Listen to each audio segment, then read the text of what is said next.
Can anyone beat Ireland? I think it's the ultimate compliment that we can pay Andy Farrell's side, that after just one weekend, a lot of people are already, understandably, asking the question of, is anyone going to be able to stop Ireland winning back-to-back Grand Slams? It was such a dominant display that they put in on Friday night against the French. But let's not forget the Six Nations is a competition which throws up different narratives and storylines and the unexpected every single year. So what do you think? Do you think there are any potential banana skins in the fixtures that they have remaining in the Six Nations this year? Welcome back to the channel. That's what I'm talking about in this video. I appreciate your company as always. I love it when something like the Six Nations comes around because the interest in the channel and videos, you just start to see it growing as people are getting into the tournament. So welcome back, like the video, make sure you're subscribed and comment down below. Do you genuinely think anyone could beat Ireland? And even if you are erring on the side of it's pretty likely they win it once again, where do you think it's most likely there could be, I don't know, possibly a little upset in there for Andy Farrell's side? I also appreciate the context of that question will once again be different this time next week after we've seen another round of fixtures. Have England gone 2 from 2? Have Wales gone 2 from 2? Have Scotland gone 2 from 2? Or are France able to beat them at Murrayfield? All sorts of different results, I suppose, will change this question, but it's a bit of fun. And Ireland, understandably at the moment, are the heavy favourites, as we knew whoever won out of them and France were going to be after the opening weekend. And do you know what? Before I get into running through the different teams and looking at their fixtures and talking about that, I'm so glad I'm currently witnessing this Ireland team. Like the way in which they're playing, the down-to-earth approach that Farrell has instilled in that team is just awesome to be part of, or not to be part of, awesome to be a fan and watching them.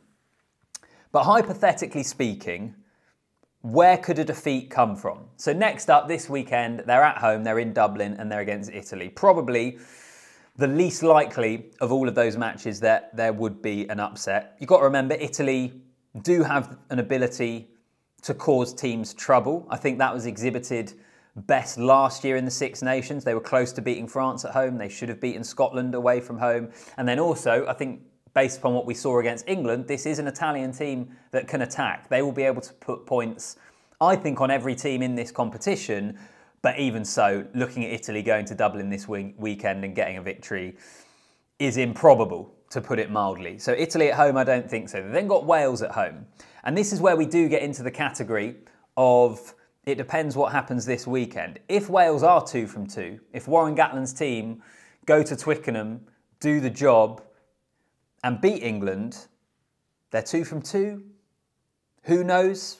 Warren Gatland's sides over the years have made a habit of going against form, building momentum in a Six Nations and ending up winning it. I don't think that's going to happen this time round, but he does have a track record for doing that.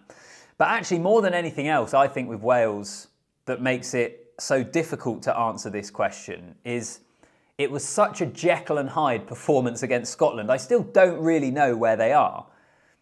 In that if we want to look at the first 45 minutes of the game, they look awful. They look like they're going to end up with the wooden spoon. If you then look at what happened for the remainder of the game, they look brilliant. They look like they're going to have a zip in their game, a youthfulness to it. They're going to try and change up their style of play, injecting pace into it. And if they do that, maybe they're going to have an attack that will trouble lots of different teams. I still haven't seen enough of Wales to fully be able to evaluate them. I think most likely they will be struggling this Six Nations. I think whilst we saw some great stuff in that second half, there's still so many issues in the team. They're so inexperienced. They're missing key players. I think this is a year for building for Wales. But you do never know, but I think it's very, very unlikely. Let's get on to England away for Ireland because it's the only away game they've got left. And it is the one that more people are pointing towards. I think in Ireland, it's probably the game that they look at the most and think it is a potential banana skin of playing England away from home at Twickenham. And again, there's ifs in this. England probably, well, I would say England definitely need to have beaten Wales and possibly beaten Scotland as well to have a genuine chance of beating Ireland at Twickenham. I think they will need to ride that momentum. But let's not forget what we saw from England on Saturday. They're looking to develop their attack. They're looking to develop on defence.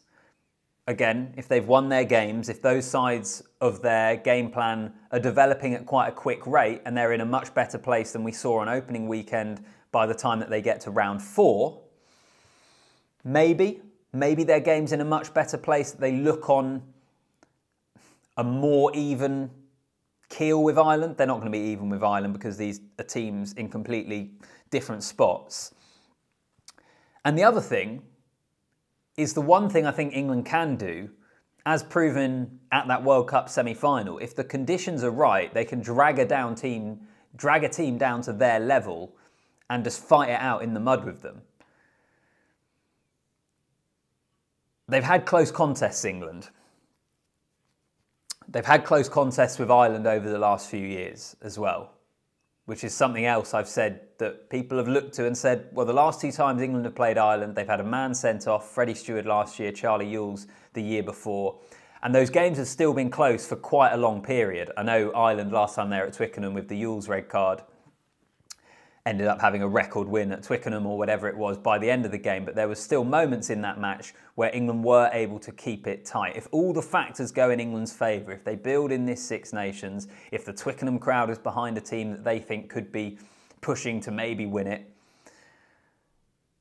then who knows? I don't think it's going to happen, but I think I can understand why people are looking at the Ireland-England game and they're looking at that as being the most likely fixture that an upset could happen, the most likely fixture that Ireland could lose at this stage. But I still don't think it's going to happen. I think Ireland are going to go on and win it. Scotland's the final one, actually. Scotland at home. Again, for Scotland, it all comes down to, I think, if they've beaten France this weekend and if they've then beaten England and Italy. If Scotland go into that final game in Dublin and both teams on the Grand Slam, by the way, how good an occasion would that be? But if they've gone unbeaten, if they've grown in confidence, particularly, I think if Scotland were to beat France, that would be such a huge tick in a box for this Scotland team. I know they've got a good record against France at home in the Six Nations over the last, I think, is it 5 wins in the last 8 or something like that? I can't remember, at Murrayfield. But a criticism that often has been levelled at this team over the last few years is when they've come up against France and Ireland or South Africa in the World Cup, they haven't been able to beat the top teams in the world. If they were able to beat France this weekend, a wounded French team, then I think they gain a huge amount of confidence. I think they then have a good chance of getting to that final game in this Six Nations unbeaten. If they're high on confidence, I don't think you can write them off.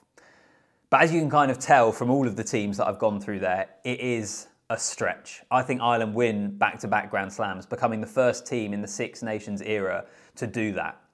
That'd be huge. What an achievement that would be. Think of some of the teams that we've seen in the Six Nations that haven't done that.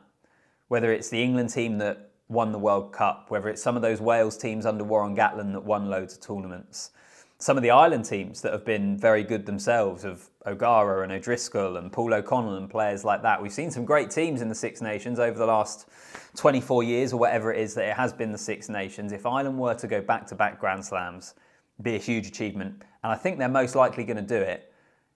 If they are to slip up, what do you reckon? Where's the slip up going to come from all of those games? I'll be honest, sitting down to try and do it, it becomes quite difficult from a rational point of view to actually put forward a strong case that any team will do it, which is, again, going back to what I said at the top of the video, a massive reflection of how dominant and how good Ireland are and were, and also how big a gap it looks at the moment between Ireland and the rest of the competition in terms of where their game is and what they can produce and where everyone else is. It becomes down to so many if, buts and maybes about everything aligning for one team. The other thing, of course, well, the other two things, just to mention, injuries and red cards. You never know how they're going to change a game, obviously. But based upon the evidence that we have in front of us, what we know right now, is it going to happen? You let me know. Drop a comment down below. Thanks for watching the video. Give it the thumbs up. And also make sure you are subscribed to the channel. Can anyone beat Ireland? I'll see you in the next one.